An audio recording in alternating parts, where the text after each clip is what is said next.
السلام علیکم ورحمۃ اللہ وبرکاتہ۔ آئیے آج کی صبح کا آغاز محسن انسانیت حضرت محمد مصطفیٰ صلی اللہ علیہ وسلم کے ارشاد مبارک سے کرتے ہیں۔ ارشاد فرمایا، اگر تجھے مانگنا ہو تو اللہ رب العزت سے مانگ، اگر مدد طلب کریں تو صرف اللہ سے طلب کر۔ روایت حضرت عبداللہ بن عباس رضی اللہ تعالی عنہ۔ ترمذی۔ نظر ڈالتے ہیں آج کی اہم سرخیوں پر۔ پرشانت کشور نے بی جے پی سے بانکی پور سیٹ چھین لی، 30 سال کا دبدبہ صرف 30 دن میں ختم، چیف منسٹر کی تبدیلی کا مطالبہ۔ جن سورج پارٹی کے بانی پرشانت کشور نے پیر کو بہار کی بانکی پور اسمبلی نشست چھین لی، جو 1995 کے بعد سے بی جے پی کا مضبوط گڑھ تھی۔ بی جے پی کے قومی صدر نتن نے یہ نشست خالی تھی، جس کی وجہ سے ضمنی انتخابات ضروری ہو گئے تھے۔ پرشانت کشور نے اپنے قریبی ترین بی جے پی حریف نیرج کمار کو 19,324 ووٹوں سے ہرایا۔ انتخابی عمل کے ماہر سمجھے جانے والے پرشانت کشور نے اپنے پہلے ہی انتخابی مقابلے میں تاریخ بناتے ہوئے بی جے پی یوتھ ونگ کے لیڈر کمار کے خلاف 64,151 ووٹ حاصل کیے۔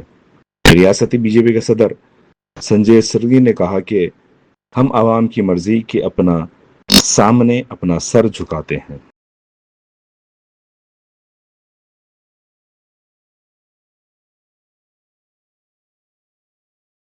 تعلیمی اداروں کو مسلسل 3 روزہ تعطیلات۔ ریاست میں جاریہ طلباء کو مسلسل 3 دن کی تعطیلات ملنے والی ہے۔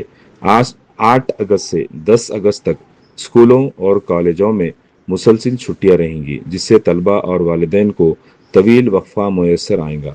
8 اگست کو مہینے کا دوسرا ہفتہ ہونے کی وجہ سے تعلیمی اداروں میں معمول کی تعطیل رہیں گی، جبکہ 9 اگست کو اتوار کو ہفتہ اور عام تعطیل ہوں گی۔ اس کے بعد 10 اگست بونال تہوار کے موقع پر ریاستی حکومت کی جانب سے عام تعطیل کا اعلان کیا جانے کا امکان ہے، جس کے باعث تعلیمی ادارے مسلسل تیسرے دن بھی بند رہیں گے۔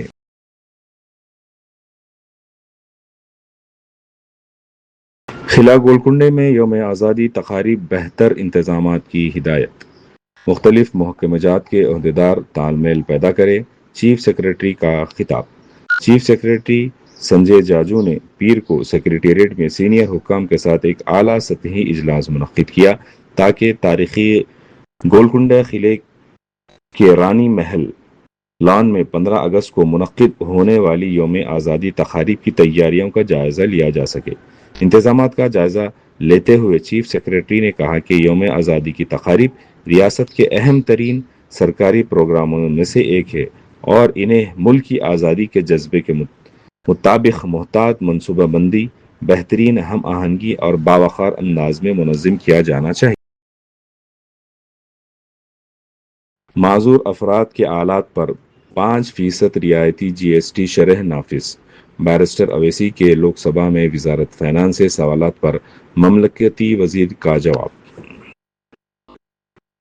بیرسٹر اسد الدین اویسی، صدر کل ہند مجلس اتحاد المسلمین و رکن پارلیمنٹ حیدرآباد نے آج لوک سبھا میں وزارت فینانس سے معذور افراد کے لیے معاون آلات پر جی ایس ٹی میں رعایت سے متعلق سوالات کیے۔ بیرسٹر اویسی نے پوچھا کہ آیا جی ایس ٹی کے نظام میں معذور افراد کے لیے معاون آلات سے متعلق پروڈکٹ کے لیے کوئی فوائد اور استثناء دیا گیا ہے تو اس کی تفصیلات کیا ہے؟ صدر مجلس نے سوال کیا کہ معذور افراد اور ان کے خاندانوں کو مالی امداد فراہم کرنے کے لیے نئے انکم ٹیکس نظام کے تحت ٹیکس استثناء اور تخفیف کی تفصیلات کیا ہے؟ بیرسٹر اویسی نے پوچھا کہ خانگی انشورنس کمپنیوں کو معذور افراد کے لیے صحت بیمہ کی فراہم کرنے کے لیے مالی ترغیبات متعارف کرانے کی اسکیموں کی تفصیلات کیا ہے؟ صدر مجلس نے سوال کیا کہ گزشتہ 5 برسوں کے دوران جی ایس ٹی کونسل کو معذور سے متعلق خدمات اور پروڈکٹ پر وصول ہونے والی جی ایس ٹی کی ریاستی وار وصولی اور معذوری کی ریاست وار تفصیلات کیا ہے؟ مملکتی وزیر فینانس پنکج چودھری نے بتایا کہ معذور افراد کے لیے خصوصی معاون آلات اور دیگر اشیاء پر 5% کی رعایتی جی ایس ٹی شرح لاگو ہوتی ہے، جس کی تفصیلات ایوان کو فراہم کی گئی۔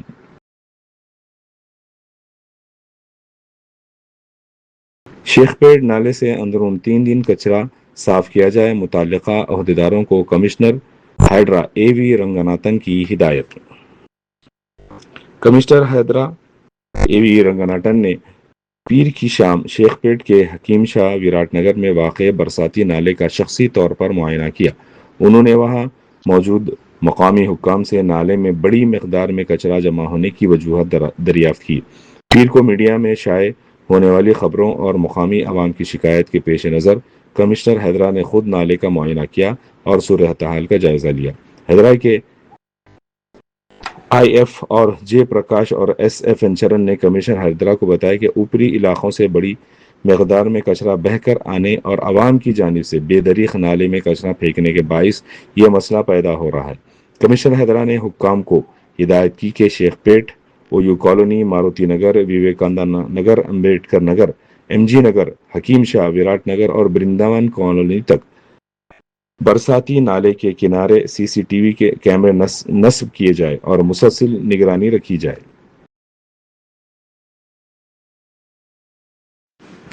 گھریلو گیس کنیکشن کے لیے 16 اگست تک ای کے وائی سی کی ہدایت۔ گھریلو L P G gas connection رکھنے والے تمام صارفین کو 16 اگست تک لازمی طور پر ای کے وائی سی مکمل کرنے کی ہدایت دی گئی ہے۔ اس کے مقصد کے لیے گیس ایجنسیوں کے علاوہ ڈیلیوری عملے کے ذریعے گھر پر بھی ای کے وائی سی کی سہولت فراہم کی جا رہی ہے۔ تاہم بیرون ملک مقیم کنیکشن ہولڈرز، انتقال کر جانے والے صارفین، معمر افراد کے فنگر پرنٹس نہ آنے، آدھار اور گیس ریکارڈ میں فرق اور ایک ہی خاندان کے نام پر ایک سے زائد کنیکشن جیسے مسائل کے باعث کئی صارفین کو دشواریوں کا سامنا ہے۔ آئل مارکیٹنگ کمپنیوں کے مطابق اس مہم کا مقصد فرضی، ڈپلیکیٹ اور غیر فعال گیس کنیکشن کو ختم کر کے ایل پی جی صرف حقیقی گھریلو صارفین تک پہنچانا ہے۔ جن صارفین نے پہلے ہی آدھار کے ذریعے ای کے وائی سی مکمل کر لی ہے، انہیں دوبارہ یہ عمل کرنے کی ضرورت نہیں۔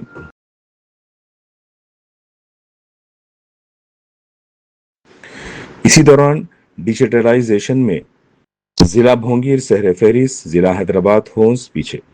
تلنگانہ میں فہرست رائے دہندگان پر جاری خصوصی جامع نظر ثانی ایس آئی آر کی مہم کے لیے حالانکہ محض 6 دن باقی رہ گئے ہیں، دفتر چیف الیکٹورل آفیسر کی طرف سے پیر کو جاری کردہ رپورٹ میں اطلاع کی گئی کہ امیریشن فارم کے ڈیجیٹلائزیشن میں ضلع یاددری بھونگیر سیر فہرست ہے، جہاں تاحال 94.30% فارمز کو ڈیجیٹلائز کر دیا گیا۔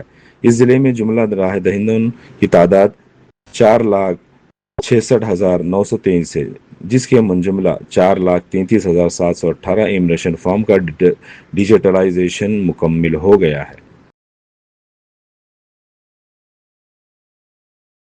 نیٹ کونسلنگ رجسٹریشن کا کل سے آغاز۔ Medical counselling committee M C C نے 15% آل انڈیا کوٹا اور 100% نشستوں کے لیے نیٹ یو جی 2026 سے متعلق داخلوں کا تفصیلی آن لائن کونسلنگ شیڈول جاری کر دیا ہے، جس کے تحت 2026 کے تعلیمی سال کے لیے ڈیمڈ یونیورسٹیز، ایمس کے اداروں میں M S, M B B S, B D S وغیرہ میں داخلے دیے جائیں گے۔ سرکاری شیڈول کے مطابق 4 اگست کو عبوری سیٹ میٹرکس کی تنقید ہوگی، جبکہ راؤنڈ 1 کے رجسٹریشن اور فیس کی ادائیگی کا عمل 5 تا 12 اگست کے درمیان ہوگا۔ ویژن 2030 ایران جنگ سے متاثر، سعودی عرب امن کا خواہاں، ماہرین کے تبصرے۔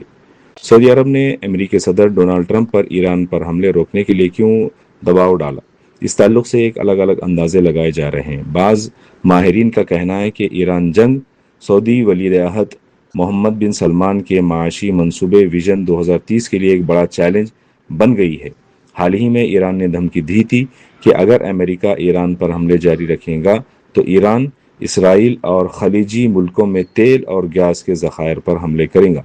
اسی دوران عالمی معاملات کے ایک ماہر عبداللہ بن فرح نے کہا کہ سعودی عرب کا ویژن 2030 صرف ایک معاشی منصوبہ نہیں بلکہ یہ ایک قومی پروجیکٹ ہے، جس کا مقصد سعودی عرب کو سرمایہ کاری، توانائی، لاجسٹک، سیاحت اور اختراع کا مرکز بنانا ہے۔ سپریم کورٹ کے ججوں کی تعداد 38، بل بحث کے بغیر لوک سبھا میں منظور، اپوزیشن کا احتجاج جاری۔ آرڈیننس کی جگہ لینے والے بل کو منظور کیا، جس کے ذریعے سپریم کورٹ کے ججوں کی تعداد 34 سے بڑھا کر 38 کر دی گئی۔ کسی بحث کے بغیر یہ بل منظور کی گئی کیونکہ اپوزیشن ارکان نیٹ، پیپر لیک اور رام مندر چوری کے مسئلے پر نعرے لگا رہے تھے۔ 200 کلو کا لڈو کون کھائے گا؟ بی جے پی کے کارکنوں نے پٹنہ میں بانکی پور ضمنی انتخاب کے ووٹوں کی گنتی سے قبل 200 کلو گرام کا ایک لڈو تیار کیا تھا، لیکن پارٹی کو مایوسی ہوئی۔ بی جے پی کو یقین تھا کہ وہ کامیابی حاصل کریں گی، لیکن ابتدا سے ہی بی جے پی امیدوار پیچھے چل رہے تھے۔ اب سیاسی حلقوں میں یہ بات گشت کر رہی ہے کہ بانکی پور سے پرشانت کشور کی متاثر کن کامیابی کے بعد 200 گرام لڈو کون کھائے گا؟